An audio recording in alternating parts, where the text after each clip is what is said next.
Amin. Haleluya. Saudara, setiap tahun kita merayakan Natal, ya.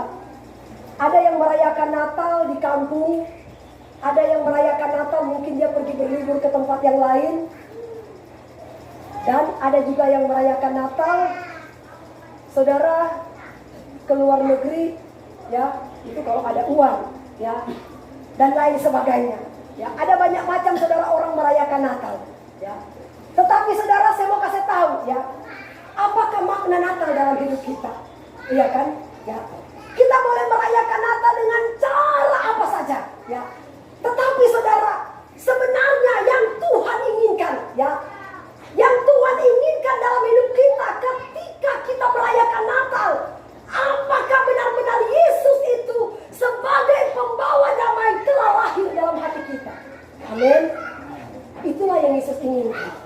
Haleluya. Sebab kalau Yesus ada di dalam hati kita, maka dia pasti akan menyertai hidup kita. Amin. Saudara, dia katakan begini, ya. Kelahiran Yesus Kristus ayat yang ke-18. Seperti berikut, pada waktu Maria ibunya bertunangan dengan Yusuf, ternyata ia mengandung dari Roh Kudus sebelum mereka hidup suami istri. Terus. Karena Yusuf suaminya seorang yang tulus hati dan tidak mau mencemarkan nama istrinya di muka umum, ia bermaksud menceraikannya dengan diam-diam. Sampai di sini dulu. Saudara, saya mau kasih tahu, ya. Pada zaman Maria, ketika saudara Tuhan memilih Maria, ya, Tuhan memilih Maria supaya kandungannya itu dipakai, ya, dipakai oleh Tuhan untuk dia bisa ada di dalam kandungan Maria. Saudara, pada waktu itu kata Alkitab, Maria ini adalah seorang wanita yang suci, seorang wanita yang kudus, ya. Makanya Allah memilih Maria. Dia adalah perawan suci. Makanya ada pujian menyanyi begini. Di kandang domba malam dingin, malam yang kudus, seorang anak lahir ke bumi dari rahim perawan suci Maria. Ya kan? Saya percaya kita pernah dengar lagu itu. Jadi saudara, jangan pernah kita mengatakan bahwa Maria ini orang berzina. Jangan, salah itu ya. Karena ada Maria yang memang dia mantan pezina. Itu yang pernah saya jelaskan, ya. Ini Maria yang benar-benar ibu Yesus, ya. Yang benar-benar dia adalah kudus dan tidak bercela. Amin. Saudara, ketika Tuhan memilih Maria supaya kandungannya itu bisa dipakai, saudara, untuk dia bisa ada di dalam kandungannya, tiba-tiba saudara dia katakan begini kepada Yusuf. Waktu itu saudara dia masih bertunangan dengan Yusuf. Mak, kira-kira mak kalau bertunangan kira-kira kita sudah bisa tidur bersama atau tidak? Belum bisa, ya. Nah, saudara, pada waktu Maria katakan begini kepada Yusuf, mungkin waktu itu saya tidak tahu apakah dia panggil sayang, panggil ayah, panggil bapak, saya tidak tahu. Ya, katakanlah sayang. Sayang, saya ini hamil. Nah, saudara, kira-kira ya, saya mau bertanya sama bapak ibu saudara. Tiba-tiba saudara di sini ada anak gadis, iya kan? Ada anak gadis yang masih perawan, tidak pernah bergaul dengan laki-laki, tidak pernah pacaran dengan laki-laki. Tiba-tiba dia katakan begini kepada orang tuanya, Mama, saya hamil. Terus dia bilang begini lagi, Mama, saya hamil, tapi saya hamil dari Roh Kudus. Kira-kira mak percaya atau tidak? Ya, saudara, saya percaya, ya. Pada waktu zaman Maria, ya, siapapun tidak akan bakal percaya kalau Maria itu hamil dari Roh Kudus. Mana mungkin, apalagi zaman sekarang, iya kan? Tiba-tiba datang, ini saya hamil dari Roh Kudus. Sedangkan Yusuf aja tunangannya tidak akan bakal percaya. Saudara, saya mau kasih tahu, ya. Ketika Yusuf mendengar bahwa Maria ini hamil, ya, secara manusia saudara, dia sebagai laki-laki, ya, sebagai laki-laki ngapain saya menikah dengan dia, ya, saya tidak pernah bersetubuh, saya tidak pernah tidur dengan dia, kok tiba-tiba dia datang, aku ini hamil, oh lebih baik saya cari perempuan lain, ya. Mungkin itu terlintas dalam pikiran Yusuf, karena Alkitab berkata Yusuf hampir menceraikan dia. Coba, kata dulu ayatnya. Ini. Karena Yusuf suaminya seorang yang tulus hati dan tidak mau mencemarkan nama istrinya di muka umum, ia bermaksud menceraikannya dengan diam-diam.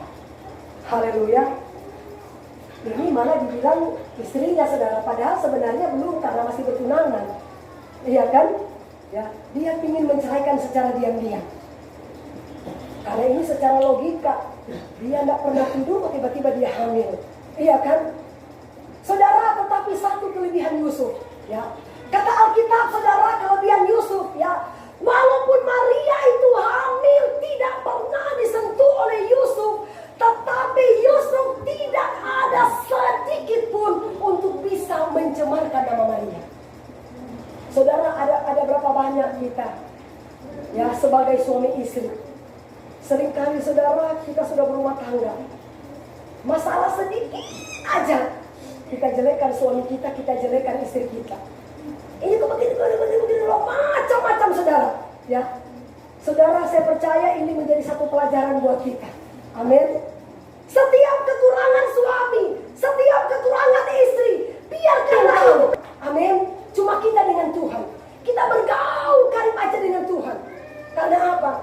Kalau kita curhat kepada manusia, belum tentu manusia itu bisa mendengarkan curhatan kita.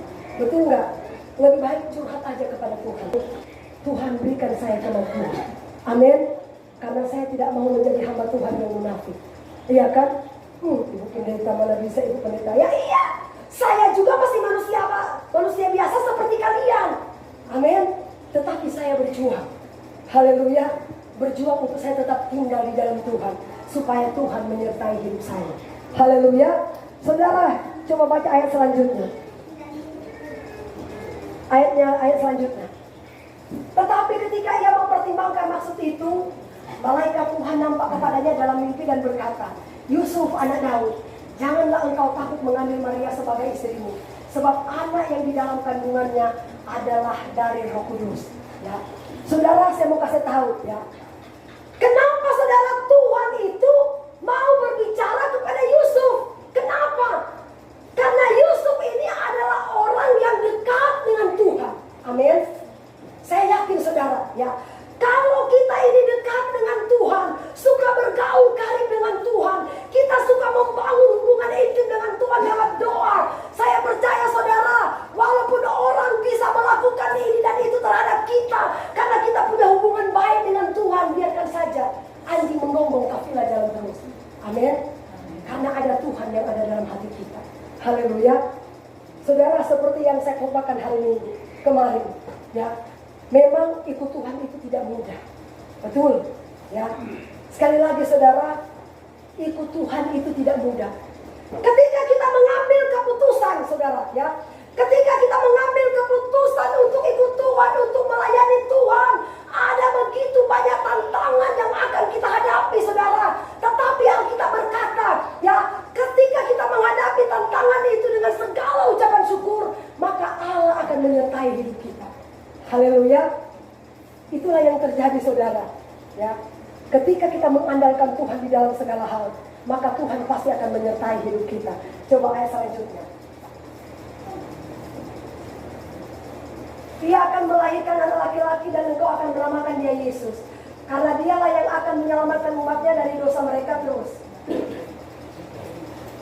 Hal itu terjadi supaya genaplah yang difirmankan Tuhan oleh Nabi terus.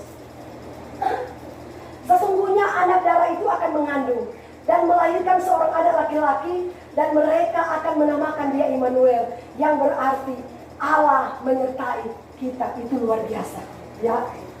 Allah menyertai kita.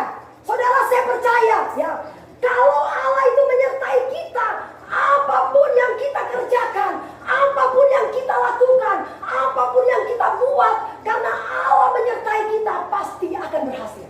Amin. Saudara, dia katakan begini, berkat Tuhanlah yang menjadikan kita kaya, susah payah tidak akan menambahinya, ya. Walaupun kita berjuang setengah mati, bekerja keras, banting tulang mencari nafkah, mencari kekayaan, tapi kalau Tuhan tidak menyertai kita, sia-sia. Amin. Saudara, seperti yang saya pernah kasih contoh, ya, saya sudah pernah jelaskan.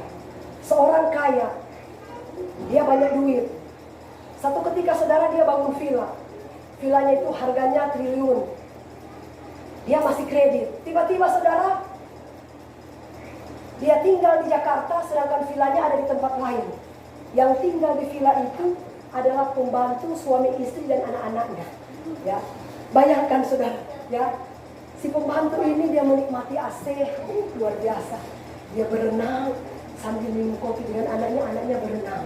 Ya, tetapi saudara, si orang kaya ini cekot-cekot, bagaimana caranya saya harus membayar uang kredit villa ini, ya. Tetapi si pembantu itu enak-enakan, malah setiap bulan dia itu mendapatkan gaji dari Tuhan, ya. Berusaha membanting tulang, tapi orang lain yang menikmatinya. Haleluya. Kita cuma diberikan kekayaan, tapi kalau kita tidak menikmati, sia-sia. Haleluya. Makanya saya selalu berdoa, Tuhan, biarlah segala jerih payah yang aku lakukan, ya, ketika aku berjuang bersusah keras, berikanlah aku kuasa supaya aku bisa menikmati setiap berkat yang Tuhan berikan buat saya. Amin. Jangan sampai kita sudah diberkati tapi kita nggak bisa menikmati. Ya. Saya sudah berulang kali kasih contoh. Seorang ibu saudara, saya dengan suamiku pergi ke Palangka, mau cari tanah dulu. Tiba-tiba dia bilang begini, ibu itu orang kaya, rumahnya besar. Ya. Ibu, jujur ibu ya, saya ini sudah bertahun-tahun gak bisa tidur. Padahal sudah tidur di atas uang. Amin. Saya sudah bertahun-tahun tidak tidur. Bayangkan, saya kalau mau tidur harus minum ini pil tidur. Ya. Banyak uang, sudah tidur di atas uang, sedangkan tidur aja tidak diberkati oleh Tuhan. Haleluya. Ya. Kalau kita masih bisa tidur enak, kalau kita masih bisa makan enak, kalau kita masih bisa menikmati berkat yang Tuhan beri, itu adalah anugerah. Artinya Allah menyertai hidup kita. Amin. Ya. Makanya jangan pernah sia-siakan kasih karunia Tuhan. Makanya dia katakan saudara, berkat Tuhanlah yang menjadikan kita kaya, susah payah tidak akan menambahinya. Jadi biarlah segala berkat yang kita dapatkan, kita katakan Tuhan, buat saya bisa menikmati setiap berkat yang Engkau berikan. Dan biarlah Engkau menyertai saya kemanapun juga saya pergi, karena saya tahu janji Allah menyertai hidup kita. Amin. Tuhan berkati kita semua.